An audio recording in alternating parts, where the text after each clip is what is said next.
afternoon, entrepreneurial clinicians. 4:30 on Wednesday, the 18th of March. Is anyone else feeling a little weary? Anyone else feeling like, oh wow, it's certainly feels like hump day.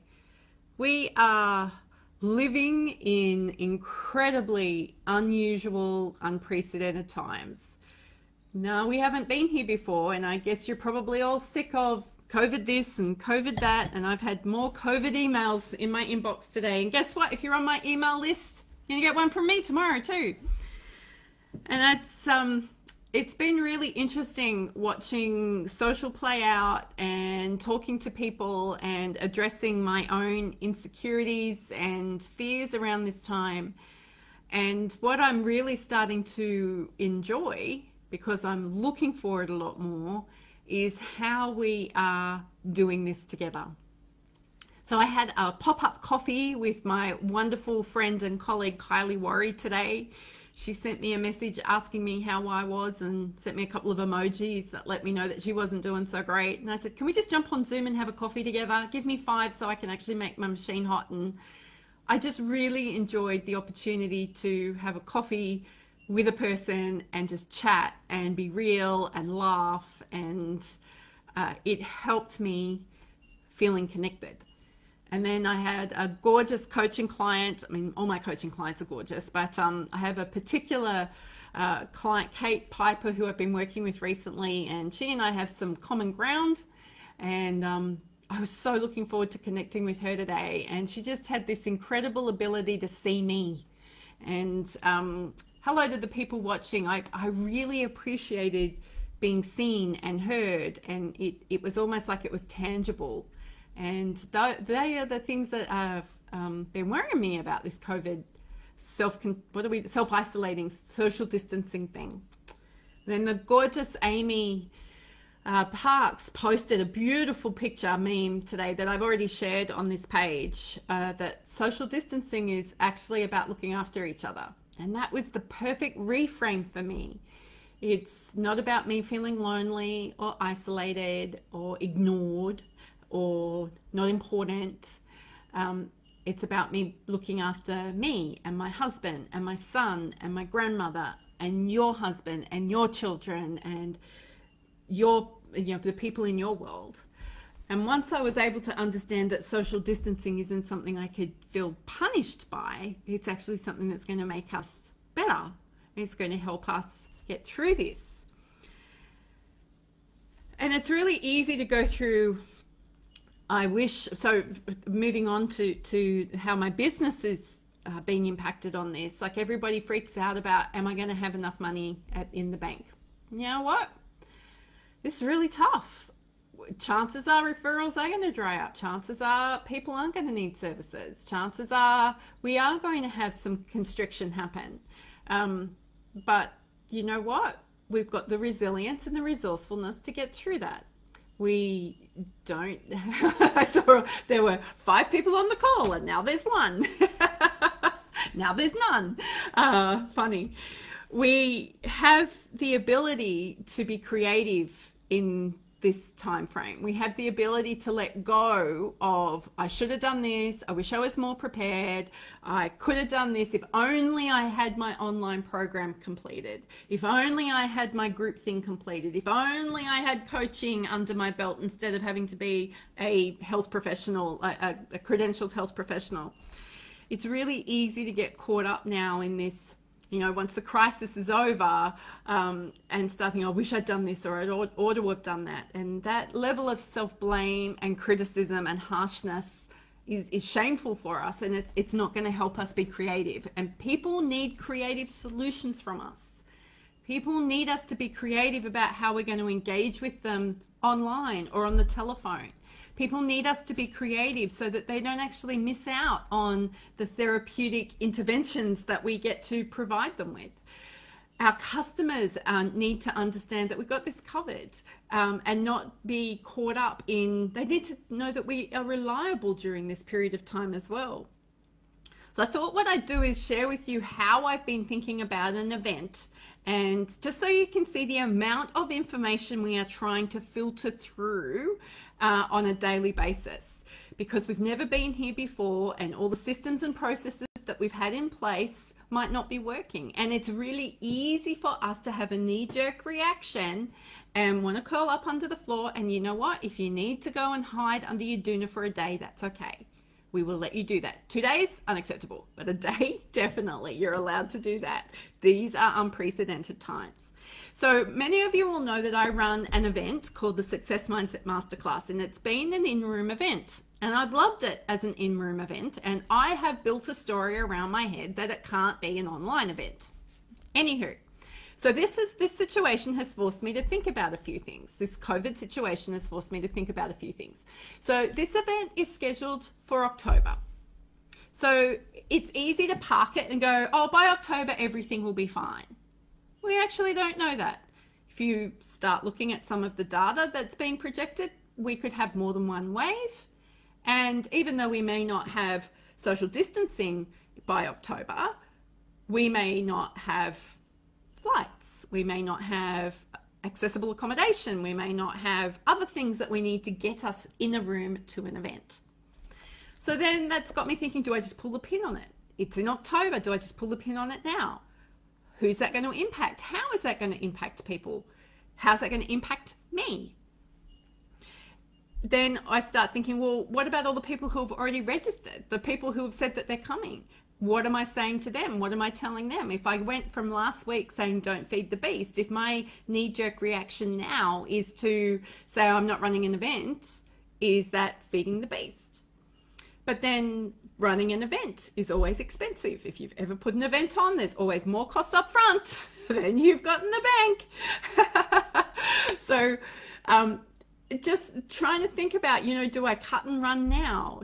Or do I start to look at creative ways of making this process and this thing more accessible to more people? So I've got some amazing videographers in my world who are running incredible services to help people who do a lot of in-room presenting and speaking to actually turn events into online experiences. So I thought, well, this is an opportunity for me now to actually test this out and see if I can actually deliver the same awesomeness that I do on a 2-day in-room event and see if we can have the same experience online.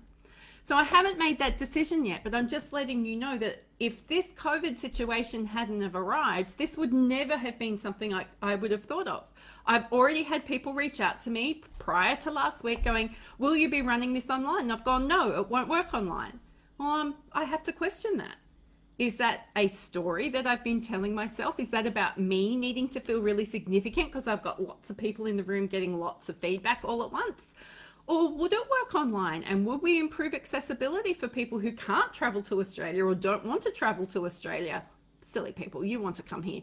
Not at the moment though. If you come here at the moment, you're going to spend the first 2 weeks here in a hotel room.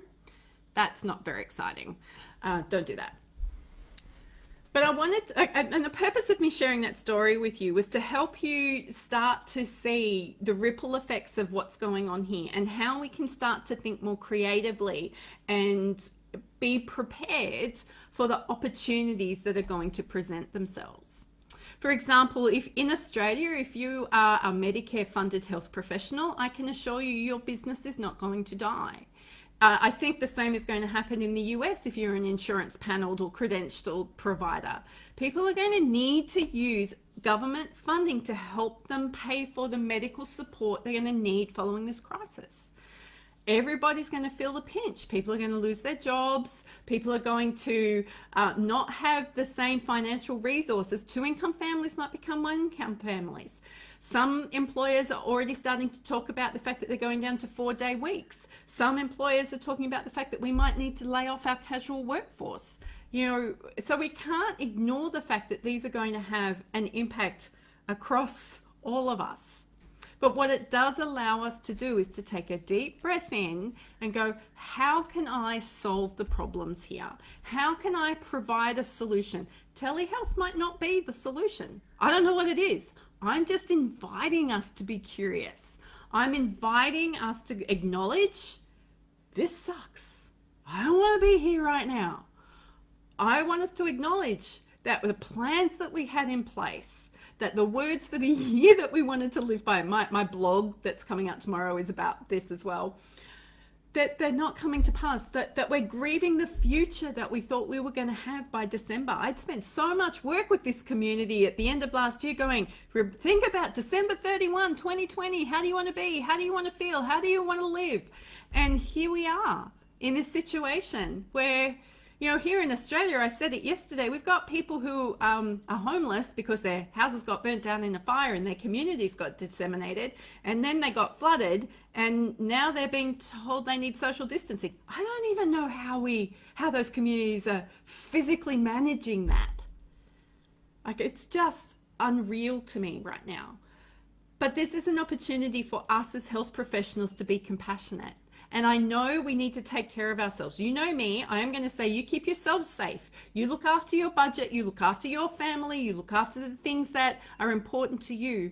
But we have an opportunity to practice kindness. We have an opportunity to practice compassion. Now is not the time to be telling people you can't help them. If you can't physically take any more people into your business, then you can help people find someone who can help them.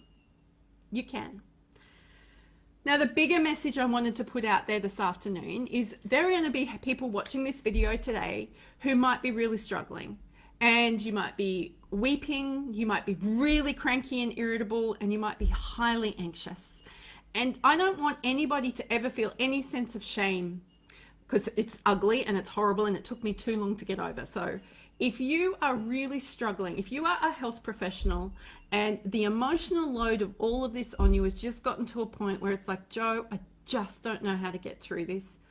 Could you please private message me, or could you please reply to my blog tomorrow, because I want to help you get the support and services that you need. It won't be me providing them, but I want to link you in, and I want to help that next step be easy for you. Because if we're not looking after ourselves and we're going to try and serve clients, we're not going to be helping anybody, and we're going to make ourselves sick and like really sick, not just COVID fear sick. And I don't want that for us. We know what the risks are. We can help ourselves manage those risks. So if that's you and you're watching this and you're going, I think I need to let somebody know I don't feel like I'm coping, then you know what? I'm being brave enough to ask you to let me know. Be brave enough to say, Joe, I think I'm that person. Because if one person can be helped through this situation by this video today, then I know me turning up today has been completely worthwhile. All right, lovely people, it's probably going to be a little bit dark and stormy for the next little while. I don't want to be too jovial and ignore the fact of what we're dealing with. However, what I do want to invite you to is on this page, if you go to the events tab, my gorgeous friend Nicola and I are going to have coffee dates the next 2 days at midday Australia time, whatever we're in, daylight saving time, for the next 2 days, because I actually can't think beyond that right now. And we're just going to have coffee. There's a Zoom link up there. If you want to have coffee with us, come and chat. You don't have to stay for the full hour. We're just going to keep it open for an hour. We're just going to chat. We're going to talk about what's going on. We just want to feel connected, and we want to provide a place for people to have some connection. And we've chosen it smack bang in the middle of the day because the workaholics like me out there, we actually need to be interrupted. So I would love to invite you to come and have a chat with Joe and Nicola, who will be affectionately known as Jicola during that call. All right, lovely people, know that you are important, know that you are worth getting through this, and know that I think you're awesome. So until tomorrow.